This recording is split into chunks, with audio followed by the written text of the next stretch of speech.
Hi guys! Welcome back again to my channel at for today's video, syempre panibagong loan application na naman yung susubukan natin dahil ito ay bagong-bago lang kakalabas lang nitong September 11, 2024 at kaka-update lang, di ba? Ang bilis na lang mag-update. Nitong September 29, 2024 at dito nagpapaloan daw sila ng up to 50,000 pesos at pwede daw bayaran ng hanggang 1 taon. So ayan, di ba? Napaka-convincing nitong bagong loan app na to. At madadownload nga pala to sa may Play Store. Pero wag muna kayo mag-i-install or magda-download. I-check natin tong loan app na to kung talagang matutulungan nga ba kayo or hindi. Dahil malamang makikita nyo din itong loan app na to kapag nag-i-scroll kayo dyan ng mga gusto nyong i-download sa may Play Store. Or baka makita nyo din nga yung ads na to online. So yun, chinek ko naman itong registration nila sa may SEC. Naka-register naman pero hindi ibig sabihin noon ay legit na nga. Kaya kailangan pa rin nating reviewin. Pero syempre, hindi nga natin alam, baka naman makakatulong to sa mga nangangailangan at baka buo din makukuha. So lahat ng yan malalaman natin, kaya umpisahan na natin.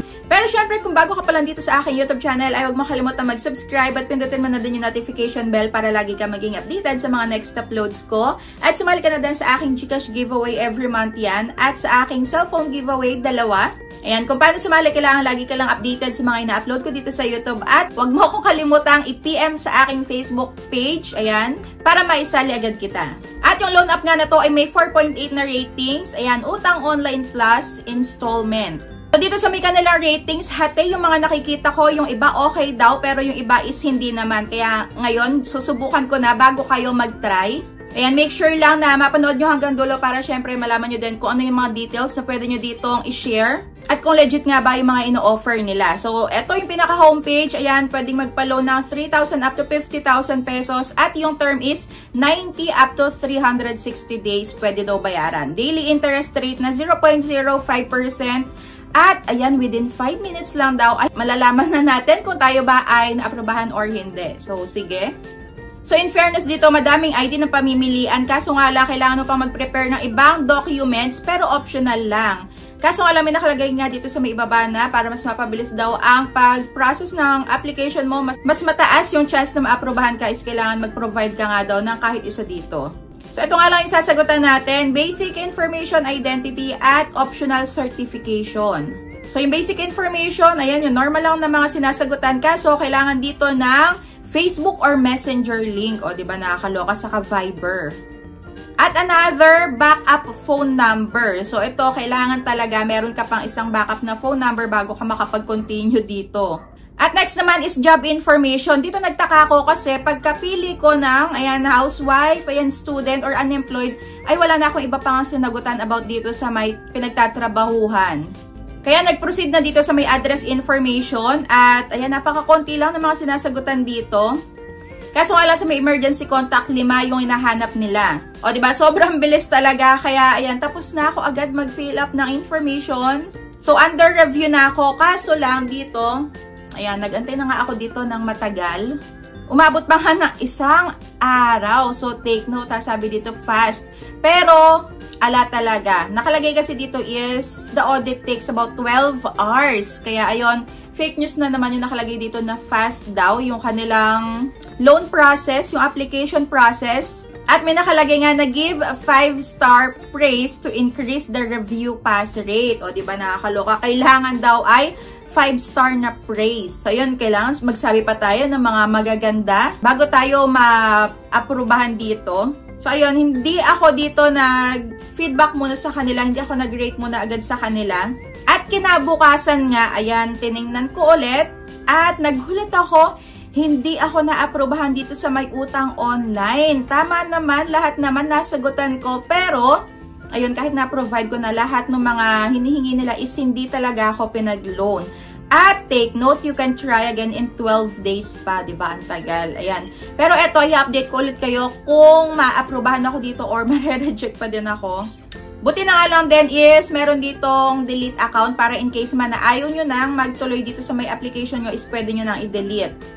So, naloko lang ako dito sa may view permission details nila kasi ito pala yung mga ma-access nila sa may phone mo kapag nag-install ka nung application nila.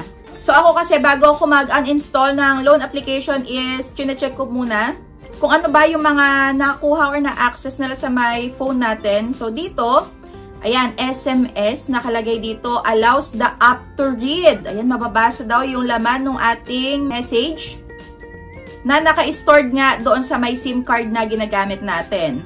Ayan o, this allows the app to read all SMS message kahit na ano pa yung nakalagay na content doon sa may text na yon na galing sa ibang tao. Diba? Nakakatakot. At another, sa may phone naman, allows the app to access the phone features. Ayan, to determine the phone number and device IDs. Diba? Naloka ako dito nung nakita ko. And next, sa may camera naman, eto pa, OMG. This permission allows the app to use the camera at any time without your confirmation. So, dito maaari ka nalang mapicturean, makuha na ng picture.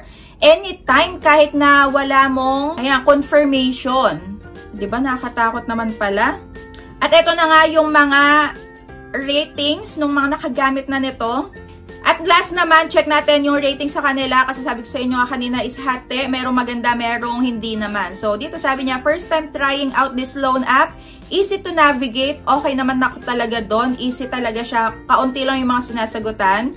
Still waiting for loan approval. Ayan, hoping for high credit limit. Low interest, pero wala pa naman talaga ditong pinakita na low interest siya. At dito, naka 5-star ulit. Ayan, great. Help for an emergency needs, but please make sure terms and conditions are read properly.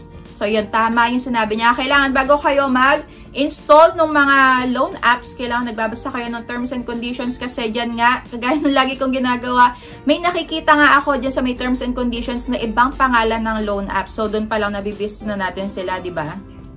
At yung iba naman, ayan, first, I was happy because of the fast approval. Dito, na-aprobahan siya agad. Ako, hindi. Ayan, but when I was try to make a loan, I see that the interest are very high. Even when it's said in the home screen is 0.05% rate. Ayan, so sorry daw, but this is not helpful for the one who needs financial. So, hindi talaga siya, ayan, transparent. Hindi talaga totoo yung mga pinapakita nila doon sa may homepage nila na 0.05%. Kaya, ayun, mataas. Wala man siya dito nilagay, pero mataas yung interest rate daw. So, walang nilagay kung magkano talaga yung nakaltas, pero mataas. And next, ayan, always decline. Ayan, scam online loan app. Don't waste your time, people. Even 1 star is not recommended to this platform. At ito pa, I thought this app is fast approval loan. So, kagaya nung ako, in-expect ko na mabilis yung pag-approve dito, pero hindi naman pala. Ayan, false ratings. And next, I'll give for now a 2-star cause my application is still in a review. So, once it is approved, I'll change my rating. Pero, ito is October 3 pa to nag-rate. Hindi pa rin siguro na a-aprobahan. Kaya, ayun, hindi pa siya nakakapag-edit no kanyang ratings. Nakakaloka naman, di ba? So, ayun, fake news na fast talaga to. Fast approval. Ayan, wasting of time. At they just collecting your information, then rejects it. O, diba? So, kung ako sa inyo, nakita nyo yung ganong pinaka-ratings na doon sa may application, pagpapatuloy nyo pa ba or hindi. So, ito, nag-search din ako online. Wala akong nakita na ibang negative feedback. Wala akong na-search na about dito. Sa may utang na online plus installments na to, since, ayan, kaka-open lang nito, kaka-operate lang nito, kaya wala pa siguro. So, mag-antay-antay pa tayo. Gagawin ko ng part 2 itong loan app na to kung ako ba ay ma-aprobahan na or hindi. Pero kung kayo na i-try nyo na is i-comment nyo na dyan sa may comment section kung magkano yung na-aprobahan sa inyo, magkano credit limit nyo, magkano natanggap nyo, buo ba?